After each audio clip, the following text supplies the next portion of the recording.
Assalamualaikum warahmatullahi wabarakatuh. Om Swastiastu, Namo Buddhaya, salam kebajikan, salam sejahtera untuk kita semua. Yang saya hormati Ibu Dewi Nurmasari, SPD MM, selaku dosen pembimbing 1.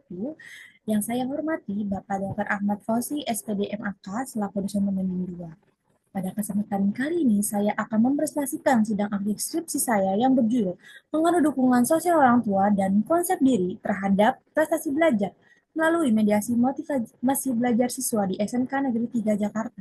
Sebelum lanjut ke pembahasannya, izinkan saya untuk memperkenalkan diri saya terlebih dahulu. Perkenalkan, nama saya Hanifah Reza Putri, NIM 17096211043 dari Program Studi Pendidikan Administrasi Perkantoran Fakultas Ekonomi dan Bisnis Universitas Negeri Jakarta.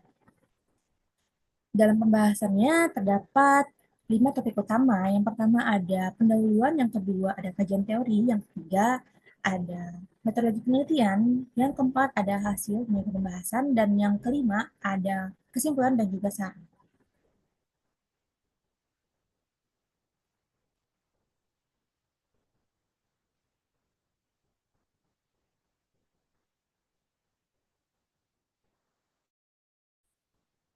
Dalam sebuah penelitian, pasti ada masalah yang melatar belakanginya. Peneliti menemukan bahwa adanya penurunan prestasi belajar siswa. Hal ini didukung oleh data dari PISA tahun 2022 yang dirilis oleh OECD, bahwa salah satu kemampuan siswa yaitu kemampuan numerik pelajar di Indonesia memiliki skor 366 poin, menurun 21 poin dari tahun 2015 sampai 2018. Selain itu, BPMP dalam raport pendidikan tahun 2023 mengemukakan bahwa rata-rata kemampuan numerik siswa di SMA ataupun sederajat memiliki presentasi 41%. Presentasi ini masih jauh dari kategori baik. Nah, berdasarkan pada data tersebut, dapat diketahui bahwa pelajar di Indonesia, khususnya tingkat sekolah menengah, masih kesulitan dalam belajar yang memengaruhi prestasi belajarnya. Hal tersebut didukung oleh wawancara yang dilakukan kepada Menteri Pendidikan Dasar dan Menengah, Dr. Abdul Mukti. Beliau berpendapat bahwa masih banyak pelajar di Indonesia mengalami learning loss. Fenomena ini merupakan berkurangnya kemampuan ataupun motivasi siswa hingga prestasi siswa dalam belajar. Selain learning loss, pendidikan di Indonesia juga seringkali mengalami berbagai perubahan kebijakan, seperti dalam seleksi masuk sekolah negeri yang awalnya berdasarkan dari indeks prestasi, kemudian terganti menjadi lebih tuanya usia siswa. Sehingga berdasarkan fenomena tersebut, dapat masalah yang menyebabkan penurunan prestasi siswa. Siswa selalu dihadapi oleh dengan banyaknya perubahan yang terjadi. Agar itu, siswa harus lebih cepat beradaptasi. Nah, dari adaptasi ini juga pasti ada namanya dukungan dari berbagai pihak. Nah,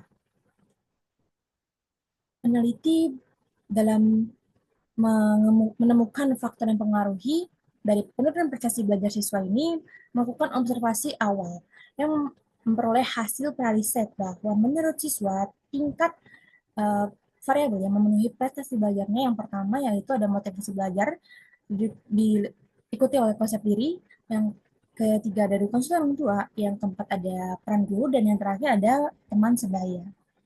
Selanjutnya peneliti menemukan uh, kesenjangan dari penelitian terdahulu yang mana menurut Maulidia, dukungan sosial orang tua tidak sepenuhnya menjadi signifikan saat motivasi belajar hadir sebagai mediasi prestasi belajar. Dan yang kedua, menurut Andriano et al. Tahun 2023, increases in general self-concept does not affect academic achievement. Maknanya bahwa konsep diri secara umum tidak berpengaruh terhadap prestasi akademik siswa. Nah, dari beberapa penelitian terdahulu yang menyebutkan bahwa motivasi belajar sendiri bisa menjadi mediasi dari dukungan orang tua dan sendiri terhadap prestasi belajar. Untuk memperkuat dari argumen tersebut, peneliti melakukan pengambilan 200 jurnal dari aplikasi Publish and Paris, kemudian dianalisis menggunakan aplikasi Viewer, yang mana faktor dari learning achievement banyak diteliti, yaitu motivasi. Untuk variabel dukungan sosial orang tua dan konsep diri masih jarang dikaitkan, sehingga berdasarkan dari data, fenomena, hasil prariset, research gap, dan juga data visual fast viewer ini, peneliti semakin tertarik dan semakin yakin untuk uh, mengambil penelitian lebih dalam lagi dengan judul pengaruh dukungan sosial orang tua dan konsep diri terhadap prestasi belajar melalui motivasi belajar sebagai mediasi di sekolah SMK Negeri 3 Jakarta.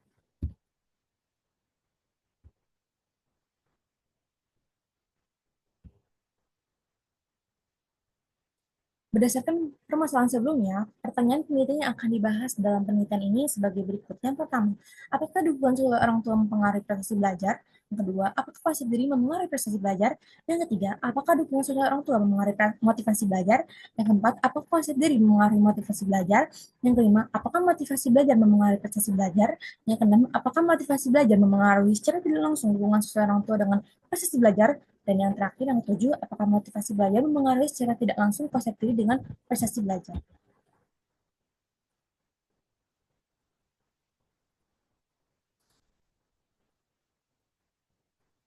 Selanjutnya adalah landasan teori.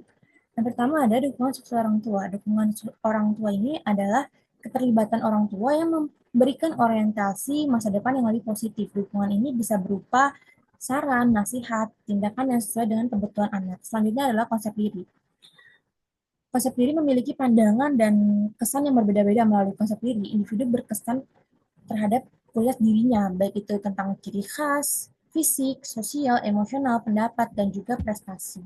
Selanjutnya, motivasi belajar. Motivasi belajar adalah keseluruhan usaha yang terdapat pada diri sendiri dalam memunculkan aktivitas belajar dan mempertahankan konsentrasi belajar tersebut, sehingga memberikan arah yang jelas dan tepat dalam mencapai tujuan yang dikehendaki. Berikutnya adalah prestasi belajar. Prestasi ialah hasil dari kemampuan, keterampilan, dan juga sikap seseorang dalam menyelesaikan suatu hal. Prestasi ini menjadi hasil yang diraih siswa setelah melaksanakan kegiatan belajar dengan menunjukkan perubahan dalam aspek pengetahuan, sikap, dan juga keterampilan.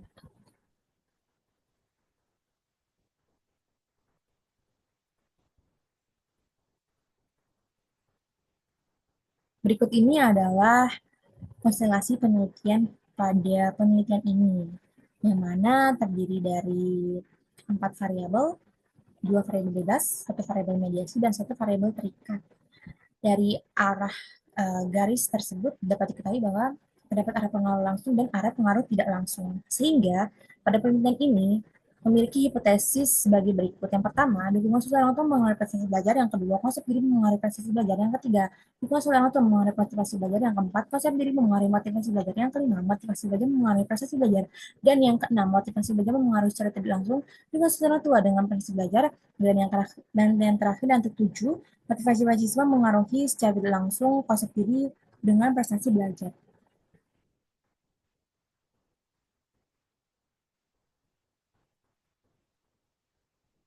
Metode penelitian. Lokasi penelitian ini dilaksanakan di SMK Negeri 3 Jakarta yang beralamat di Jakarta Pusat. Populasinya merupakan seluruh siswa kelas 10 di SMK Negeri 3 Jakarta. Yang mana alasan peneliti memilih populasi tersebut karena populasi tersebut merupakan populasi terjangkau yang masih membutuhkan adaptasi lebih mendalam dan sangat membutuhkan juga dukungan dari berbagai macam pihak. Dengan jumlah populasi 215 siswa, kemudian dalam pengambilan sampelnya menggunakan metode acak proporsional atau proporsional terhadap sampling, dan pembagi yang mana diperoleh 138 sampel. Kemudian pembagian sampelnya itu menggunakan rumus Isaac dan Michael. Dari populasi ini terbagi menjadi kelas jurusan akuntansi, manajemen perkantoran, bisnis retail, dan juga TKJ atau komputer jaringan. Nah, penelitian ini menggunakan konsep benar ekspos fakta. Ekspos sendiri merupakan sesudah fakta yang mana penelitian ini mencari tahu penyebab pastinya penurunan prestasi belajar siswa di semester ganjil yang mana sudah terjadi di tahun 2024.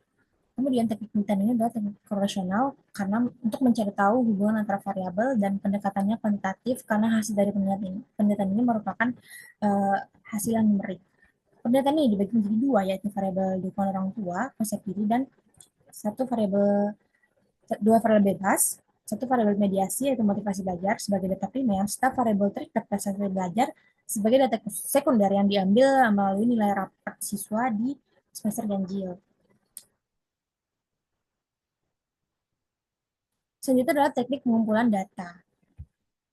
Metode pengumpulan datanya terbagi menjadi dua, ada kuesioner menggunakan skala Likert dan juga dokumentasi menggunakan nilai raport yang terdiri dari nilai tugas, nilai sikap, nilai UTS, dan juga nilai UAS, misal ganjil di 2004 atau 2025. Berikut ini adalah instrumen penelitian. Selanjutnya adalah teknik analisis data. Analisis data pada penelitian ini menggunakan ada uji kualitas data, kemudian ada pengukuran model atau outer model, dan juga pengukuran struktural atau inner model yang nantinya akan juga diketahui pengujian hipotesis dengan bootstrapping yang nantinya akan mencari tahu direct effect atau hubungan langsung dan juga indirect effect atau hubungan tidak langsung.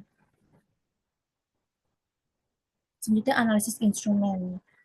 Yang pertama ada untuk menguji validitas dari instrumen tersebut menggunakan outer loading atau loading factor yang mana dapat dikategorikan baik, valid, apabila loading faktornya itu melebihi dari 0,7. Terlihat dari tabel tersebut, dari 3 variabel memiliki loading faktor yang lebih dari 0,7 sehingga dapat dikatakan variabel tersebut valid. Selanjutnya adalah pengujian reliabilitas.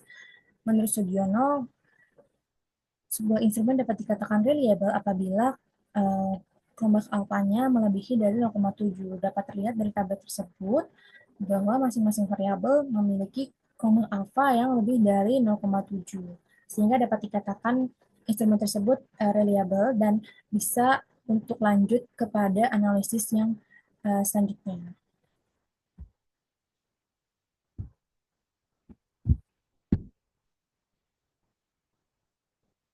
Selanjutnya adalah analisis model atau outer model. Analisis outer model sendiri terbagi menjadi 3. Yang pertama ada convergent validity, yang kedua discriminant validity, dan yang ketiga ada composite reliability. Untuk convergent validity menggunakan nilai overloading atau loading factor yang mana harus melebihi dari loading factor harus melebihi dari 0,7 dan AP atau AV atau harus melebihi dari 0,5 dapat dikatakan memiliki kualitas yang baik. Dapat dilihat bahwa pada tabel tersebut memiliki kualitas yang baik. Kemudian untuk discriminant validity menggunakan ketentuan formula kriteria yang mana berasal dari nilai AV akar kuadrat dari nilai AV variabel. Dapat terlihat dari tabel tersebut bahwa dari memiliki hasil yang lebih besar dari AV variabel sehingga validitas tersebut dikatakan baik. Selanjutnya adalah composite reliability. Dalam pengukuran composite reliability, peneliti menggunakan composite reliability karena dalam mengukur nilai keaslian dari data suatu konsep nilai composite reliability yang dianggap sesuai yakni lebih dari 0,7. Dapat terlihat dari tabel tersebut bahwa nilai realitas komposit untuk semua variabel melebihi 0,6. Hasil ini menunjukkan bahwa setiap variabel telah memenuhi kriteria reliabilitas komposit, terkesimpulan bahwa memiliki reliabilitas yang tinggi.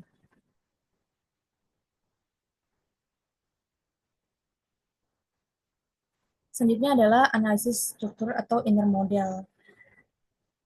Jadi, dalam analisis model internal, korelasi antar variabel dapat dilakukan dengan memeriksa berikut ini adalah hasil analisis dari model internal, yang mana yang dilihat adalah coefficient determinasi R square, kemudian effect size F square, dan juga variance inflation factor atau VIF.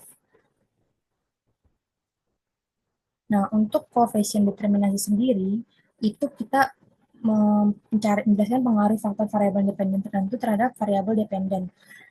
Dalam tabel tersebut diketahui dengan nilai koefisien determinasi dari semua variabel lebih dari kurang dari 0,5, sehingga dikatakan bahwa variabel prestasi belajar dipengaruhi oleh dukungan seorang tutor konsep diri sebesar 10%, sedangkan motivasi belajar sebesar 41% dipengaruhi oleh dukungan seorang tutor dan konsep diri. Kemudian untuk efek size, efek atau F square menjelaskan perubahan R square dalam konstruk endogen. Jadi dalam tabel tersebut terlihat bahwa uh, efek size atau F square terbesar terdapat pada variabel motivasi belajar terhadap dukungan sosial orang tua itu sebesar 0,465 atau 47%, sehingga mempunyai pengaruh yang sangat besar. Sedangkan untuk variabel lainnya termasuk kategori yang mempunyai pengaruh kecil dengan F-square di bawah 0,15.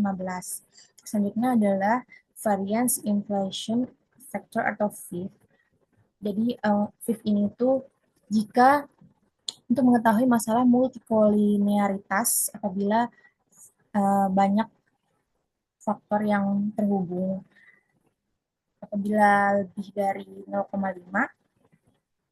maka terdapat masalah.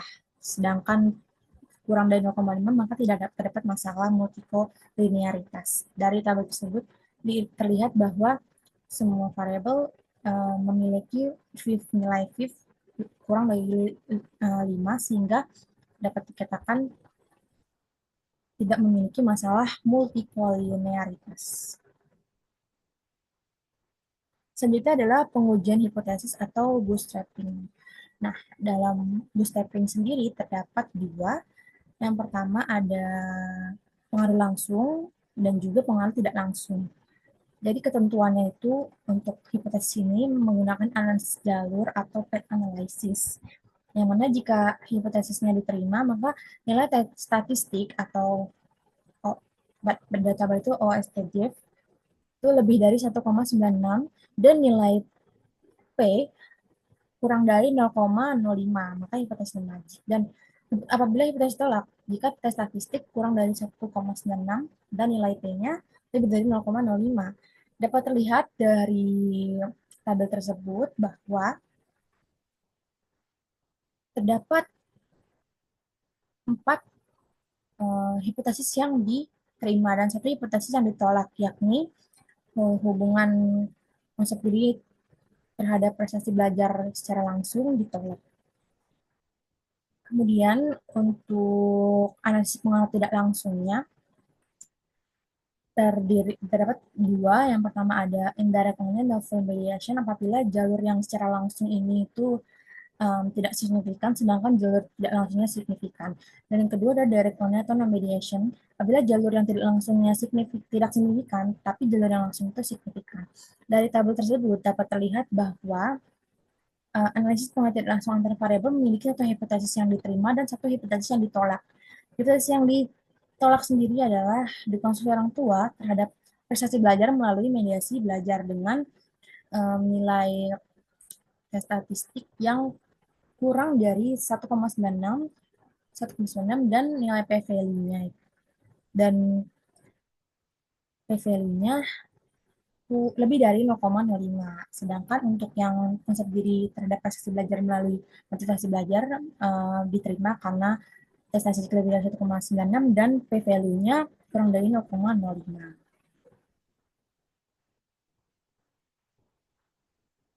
Selanjutnya adalah kesimpulan dan saran.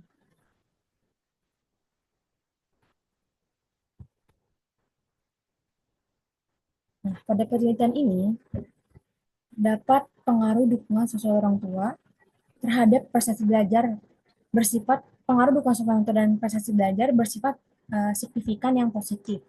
Penelitian tersebut hasil hipotesis ini didukung oleh penelitian terdahulu yang dikembangkan oleh Rosalina, Yuda, Amseka, dan Junaid dan juga Yao. Selanjutnya adalah pengaruh konsep diri terhadap prestasi belajar bersifat tidak signifikan yang negatif. Hasil hipotesis ini Didukung oleh pendapat dari peneliti sebelumnya, yaitu Basit, Zahra, dan juga Adriana. Selanjutnya, pengaruh konselor terhadap motivasi belajar bersifat signifikan yang positif. Ada beberapa penelitian terdahulu yang mendukung dari Rosa, Syaputra, Amseka, Burhan, dan juga Usman. Selanjutnya, pengaruh konsep D terhadap motivasi belajar bersifat signifikan yang positif. Reaksi tersebut didukung oleh penelitian terdahulu dari beberapa penelitian. Selanjutnya adalah pengaruh motivasi belajar terhadap prestasi belajar bersifat signifikan yang positif. Didukung oleh beberapa penelitian terdahulu. Selanjutnya adalah pengaruh dukungan seorang tua terhadap prestasi belajar yang dimediasi oleh motivasi belajar siswa bersifat langsung dan tidak langsung, tetapi tidak signifikan secara statistik. Menurut Junianto, Maulida, dan juga Makmunah Mulyawan, penelitian terdahulu yang mendukung pendapat tersebut. Jadi, um, dukungan seorang tua itu berpengaruh terhadap prestasi belajar itu secara langsung, dan untuk secara tidak langsungnya itu tidak berpengaruh. Jadi dari hipotesis keenam ini dapat disimpulkan bahwa hanya pengaruhnya itu mediasi direct only, jadi tidak ada mediasi. Selanjutnya adalah pengaruh konsekuensi terhadap prestasi belajar yang dimediasi oleh motivasi belajar siswa, berpengaruh langsung yang tidak signifikan dan pengaruh tidak langsung yang signifikan. Ada beberapa penelitian yang mendukung penelitian tersebut. Jadi untuk hipotesis ketujuh, pengaruh secara langsungnya itu tidak signifikan, sedangkan pengaruh tidak langsungnya itu signifikan. Oleh karena itu, pada hipotesis ketujuh disimpulkan bahwa mediasinya itu adalah indirect only atau full mediation.